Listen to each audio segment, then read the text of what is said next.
Good morning. Here is the next part of the live for the Stitch Along with the Pumpkin. Now, if you have a faux wood hoop, one thing I wanted to mention was, I think I mentioned this in an earlier video, you may feel like you're always struggling with this, but you do want to pull your fabric, tug it around the edges. You're going to have to do this quite a bit. These are more flexible than like a regular embroidery hoop, and there's not a way to tighten them. So your fabric will loosen up as you work with it, so you will want to tug your fabric around the edges as you go. There may be some areas like this where it bunches up a little bit, because I was doing that long and short stitch here. It kind of bunched up the fabric. Now when we finish off the hoop, some of this will resolve it because we will have a way to tighten it then. But I just wanted to mention that. And also, if you have the faux wood flex hoop, I don't know if you knew this, but you can actually untwist this and take this out if you prefer. So if you're displaying this in your house or something like that and you don't want this piece, a nice part of these is that you can actually take it out. So you might want to hang it by that, but if you don't want it like that, you could just sit it on. Sometimes I get these mini easels from the craft store. I got some recently from Joann's, and they have these like mini easels you can get. And I like to display my hoops on those sometimes, like on your mantle or your bookshelf or something like that. Sorry, it's kind of a mess back here on this is my work table, so I'm going project to project.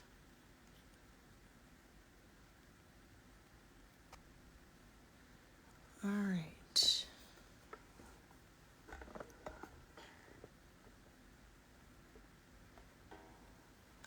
Today we're going to be working on, sorry, I gotta tighten up here.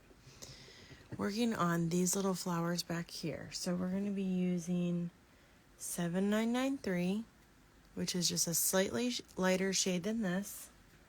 I took the day off yesterday. I have a lot of different projects going on, so I've had trouble catching up on this one. So that's why I always refer to the one I have finished. So we're working on these today.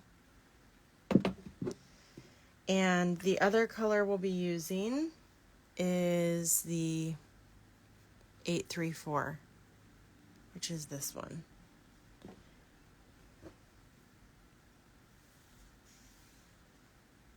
I'm so sorry if you see I have a new pet apparently. I have a lot of plants in my office, and I think the last dirt that I used might have had some fungus gnats in it. So I'm currently trying to rid myself of those. And they love to fly into the camera while I'm filming, which drives me crazy. If I did not mention this before, I have thread gloss in my shop. And the way this works is you just pinch it between your thumb and the top and you pull it through. And it puts a very thin layer of wax on your thread. It's not really noticeable to your touch so much, but it helps to protect the thread. It will help keep it from knotting if you're having issues with it knotting. And especially when I work on clothes, I like to use it because that's something you're going to wash a lot, and it helps keep the thread from fraying and such. So I'm going to come up at the top of one of my petals here.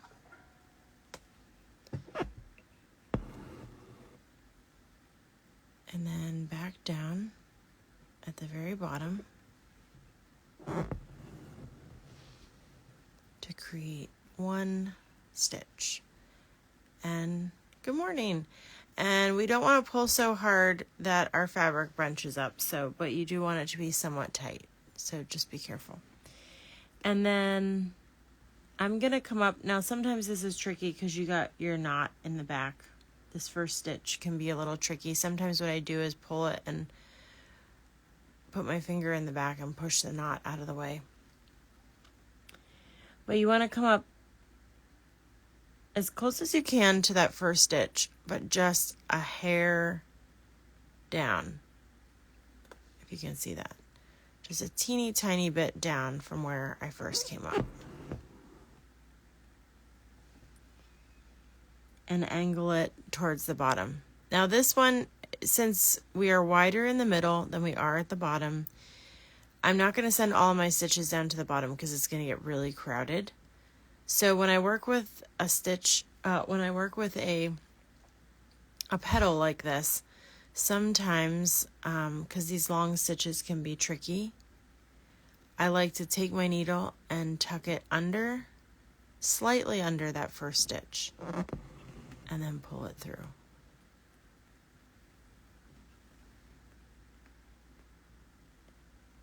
Now another option, if you wanted a variation, you actually could do the fishbone stitch also for these. It would have that overlapping look. So if you struggle with this and you think you like that better, you could always cut it out and try that.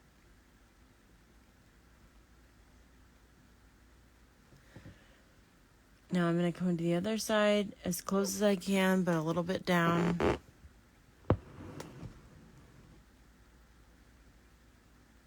And then same thing, tuck it just slightly under.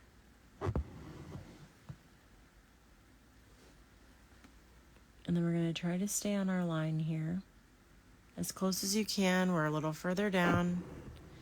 So the biggest difference from this is going to have a satin stitch look when we're finished. We're not overlapping like this.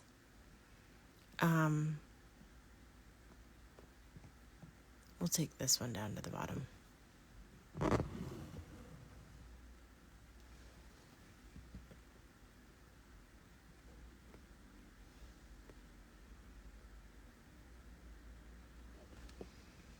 As close as you can.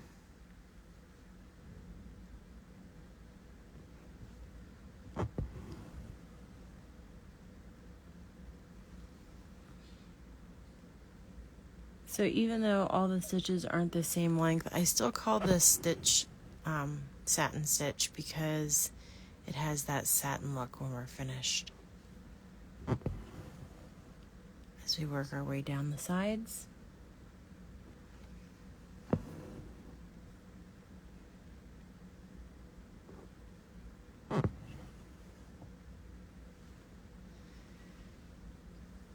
Now at this point, I'm going to come a little bit further down the side.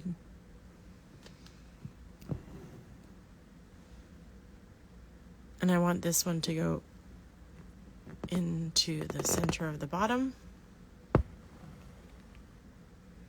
And you'll see this rounds out our shape. Same thing over here. I'm coming down a little farther on the sides this time.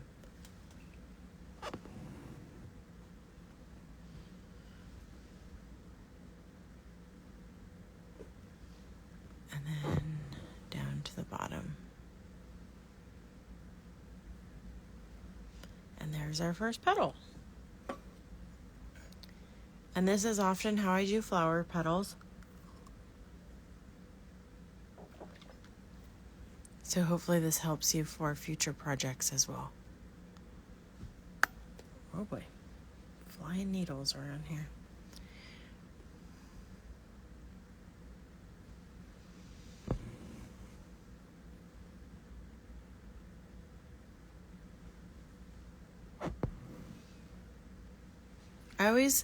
I always recommend that any type of flower you do that has petals, you start in the center at the highest point.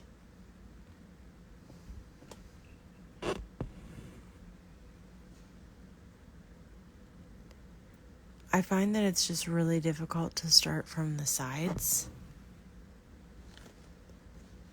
And there's a potential for your petal to not end up very even on both sides. So I always start from the highest point and then work my way down the sides.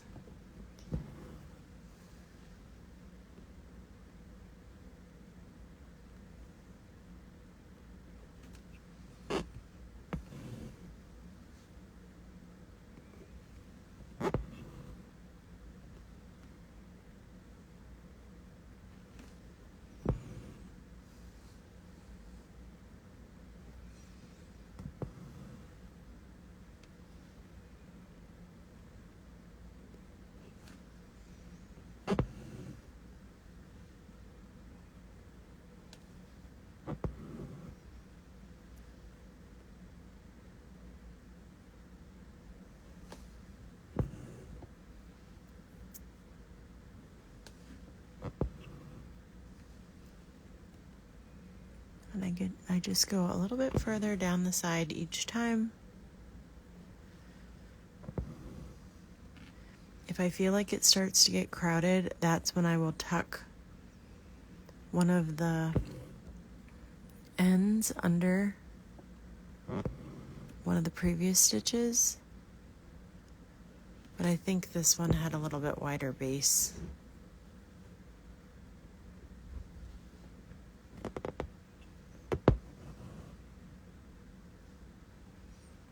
There we go.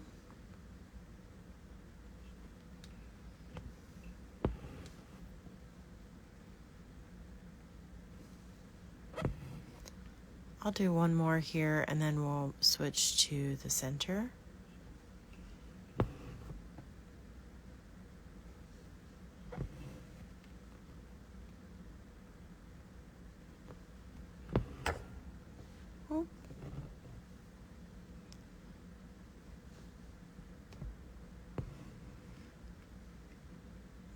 I hope to find some time to do more lives on Instagram that are just me stitching and hanging out and answering questions.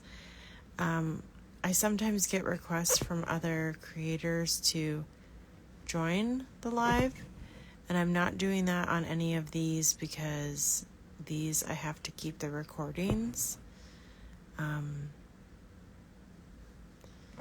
So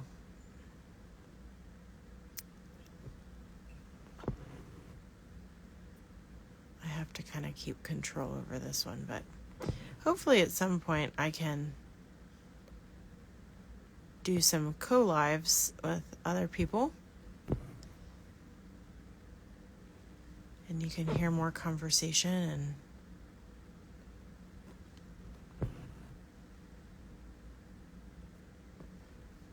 And now I see something that I don't like on this one, and I'll show you how I fix it. So this one, I guess I came down the side a little bit faster, so I'm going to add an extra stitch down here so that it touches the neighboring petal. And then up here, see how I have like one stitch that's by itself, that top stitch. I'm gonna squeeze one in really close next to it and slide. I start from the top and slide my needle down between these stitches, and I'm just adding in one more stitch there so that it looks a little bit more like the other ones and I don't have that one stitch hanging out by itself. And then to even up all the strands, you can push your needle under and wiggle it around, and it'll make everything an equal height.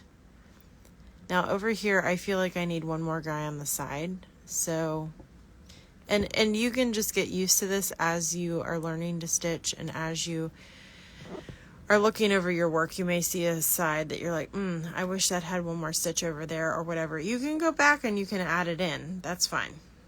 So, okay, I'm going to raise this up because I'm going to tie my knot on the back. Ignore my mess back here. After this, I'm getting ready to stitch a little sweater. So I've just got projects piled up all over the place.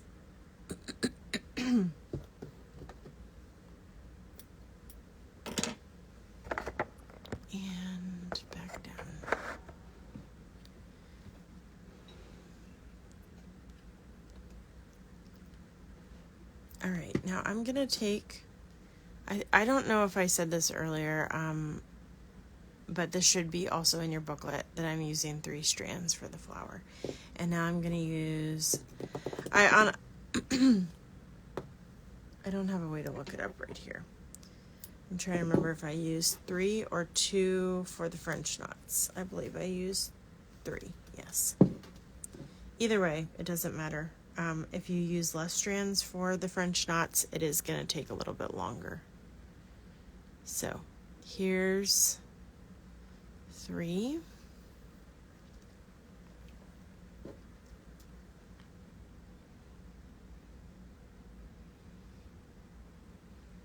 I haven't heard from anybody doing this pattern about how the French knots went, but I'm a little curious.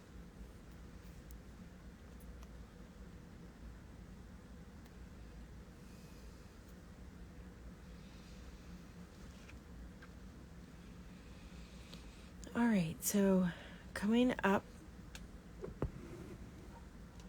through the fabric, we'll get a little closer here. I'm going to hold it with my opposite hand. I'm pinching it with my fingers.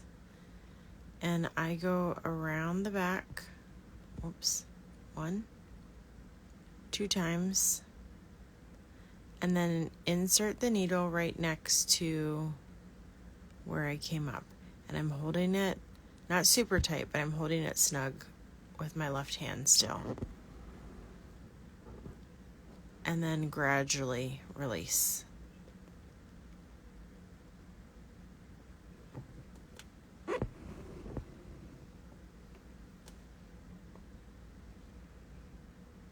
Wrap it around 2 times. Insert right down next to where we came up.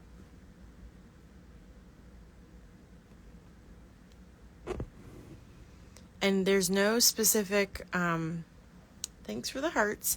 There's no specific method for filling this in. I forgot to mention this before, and I always forget to mention this with French knots. We're just filling in this space. So you can do them next to each other. If you feel like there's a gap somewhere, you can always go back and fill it in.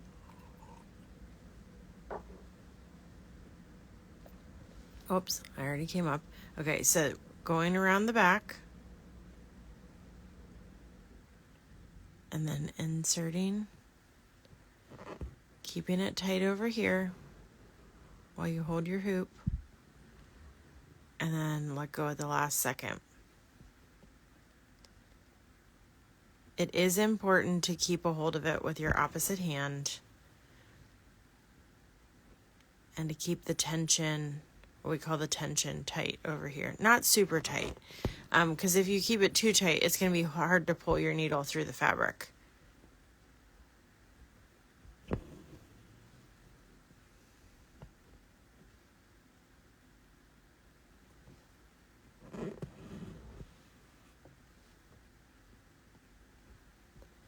But practice with the French knots. It will get easier, I promise. I learned embroidery, some basics as a kid, and we basically just learned the split stitch and back stitch.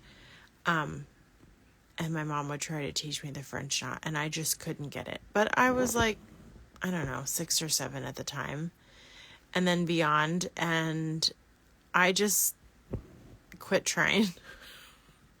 Every time I did something that had a French knot, I would hand it to my mom and say, okay, I need a French knot here. And it would just be like an eyeball on a little deer or something. It wasn't like a bunch of French knots. So it's kind of funny now that I do so many.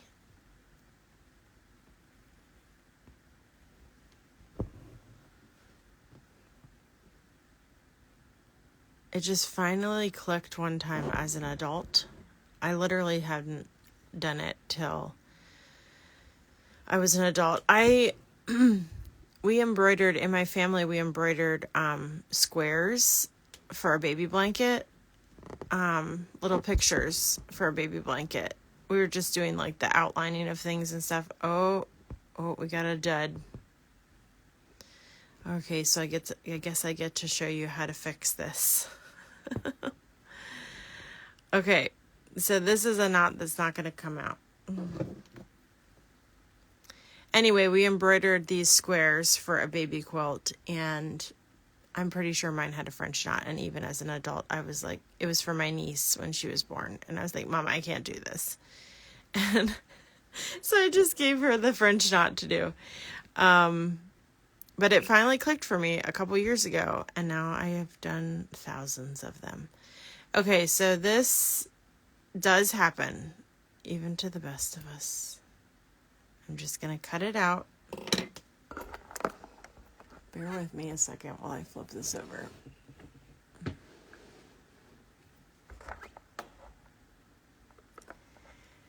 And what I'm going to try to do is pull the ends through. And I think I got it.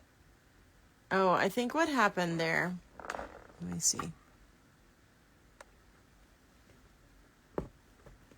You want to try to pull the ends back through. Now that can be hard with French knot. If you can't pull the ends through, like usually what you have to do is find your last stitch and where you came up and then pull it through. But this is so tight, I'm not going to be able to find my ends to pull them through. But the thing is, we're doing a bunch of French knots, and so we've knotted it on top. I'm not really worried about clipping off the ends of my thread because this is going to be so tight around it. I don't think that French knot is going to come out. So honestly, when this happens to me, I just snip the ends as best as I can. And then after I cut it out, and just keep going. Okay? Because sometimes it does happen, and it's too hard to find the ends of this, or to pull them through the other side. Essentially, you'd want to find your last stitch and loosen it from the back wherever that last stitch was. I think what happened, and the reason it got knotted, was I think I accidentally snagged the back knot at one point. But anyway, so here we go. We're just going to pick up where we left off. And the knots all around this will be so tight that I do not think it will matter. I don't think our knot will come out.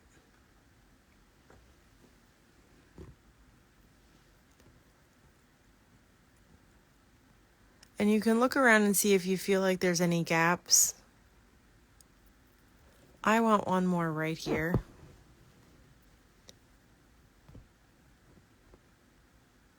So you just fill it in till you think it looks good.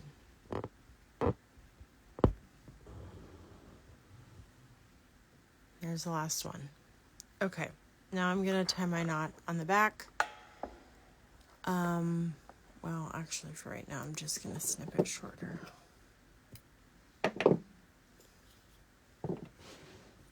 And there we go. So that's how you're going to complete that flower.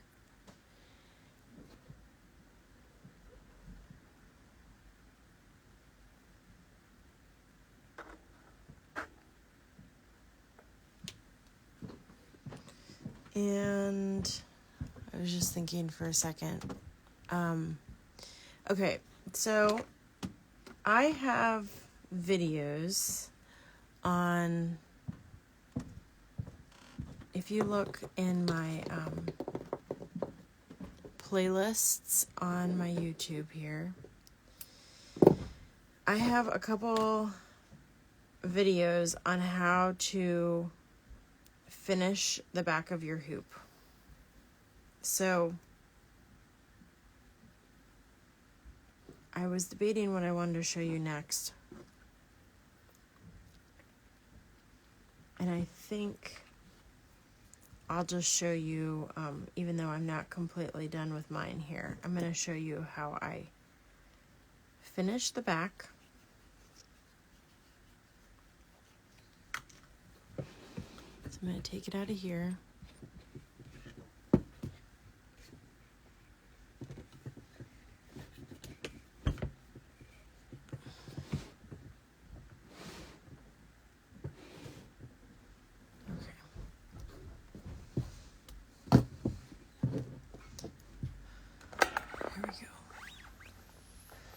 Sorry, also when I was quiet there for a second, I was like slightly freaked out because I heard water in another part of my house and I thought that my husband had already left. But he had not. So, anyway. Okay, so what I like to do, you can take any color of your thread. I just have a big ball of this and I use it for backing. But you can take any color of your thread. I would recommend probably one of the lighter pinks. Or the yellow, just so it's not a dark color. And you want to kind of loosely measure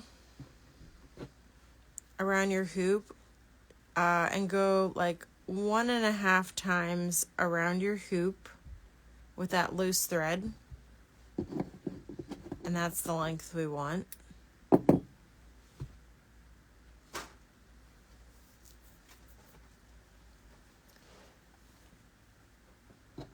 And then if you're using all 6 strands, then take your larger needle. You can do this with 3 strands too, it's fine. But you want to take your larger needle and thread it. No knot on the end. No knot on the end. And we're going to come, I like to come up through the fabric like this. And we're going to do what's called a running stitch. So I leave about 6 inches. And you're just going to come back through the fabric. Like this. And we're going to be making a bunch of wide. Hello, Erin. A bunch of wide stitches. So these are just loose and wide, and this is called a running stitch. So we're going in and out like that. In, this does not have to be exact. You just want to make sure you're going in and out. And then there's a quicker way you can do this by push your fabric through and then push your needle back. Sorry, push your needle through. Push your needle back through like that.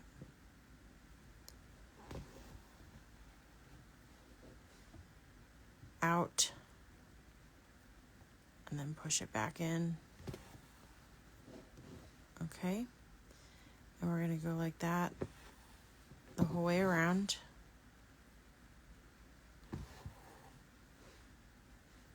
Now this is a very loose stitch. So the benefit of this is that if we don't put anything over this when we're done, if you just do this part, if you ever need to clean the hoop, clean the fabric, and you need to take it out of the hoop, or there's something you need to fix, you can just snip this stitch and pull the thread out, take it out of the hoop. So this is not permanent by any means.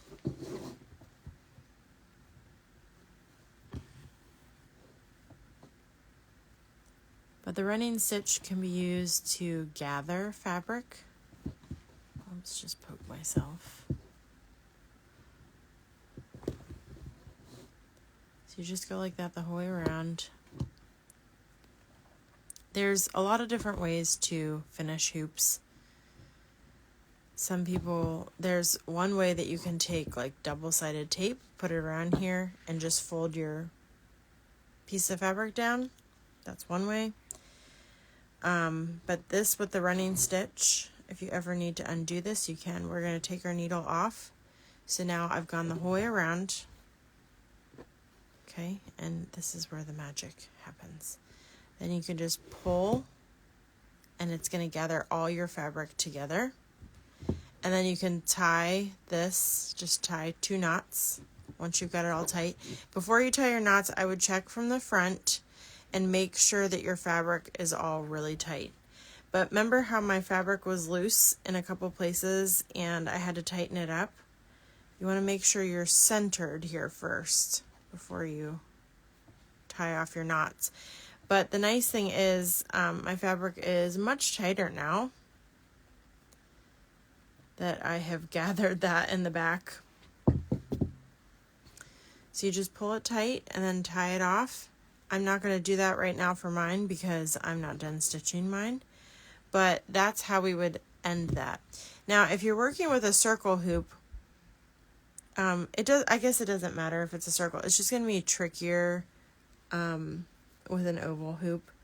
But one thing you can do is you can take, if you take this apart and before you tie your knots and you take out the inner hoop, you can lay it down on a piece of felt or a piece of cardboard, trace the oval, and then after you've done this running stitch and tied it off, you can pop that piece of fabric down inside, or sorry, that piece of cardboard or felt down inside. I've done it before many times where now this is permanent if you do this, but I've hot glued the edges down. I also like to take felt sometimes and hot glue the felt over top. There's no undoing that once you've glued it. So that's why some people don't like that method. But if you took a piece of cardboard, you could, even a cereal box or something, something like that. You can cut a piece of cardboard, trace it, and then pop it in there over you're going to have to trim it down a little bit to fit down in there. But that's one way that you can cover the back. And it keeps it much tighter now once we've gathered that fabric. So that's an option. And that's how we finish the back. So I think at this point we've gone over all the steps of it. Hopefully yours is looking as you would like it to. And just remember, if there's any parts of it that you are not happy about, you can always cut them out and stitch that again. So this is the one that I had previously finished. I didn't have as much room around the edge of this one, so this one's really living on the edge. At some point I'll probably hot glue this down. That's my preferred method. But anyway, I hope you've enjoyed working on this and that you've learned a lot from each of these steps. And thank you for joining me. I have a lot of people that when they don't understand embroidery, they'll ask well, now what do I do with this?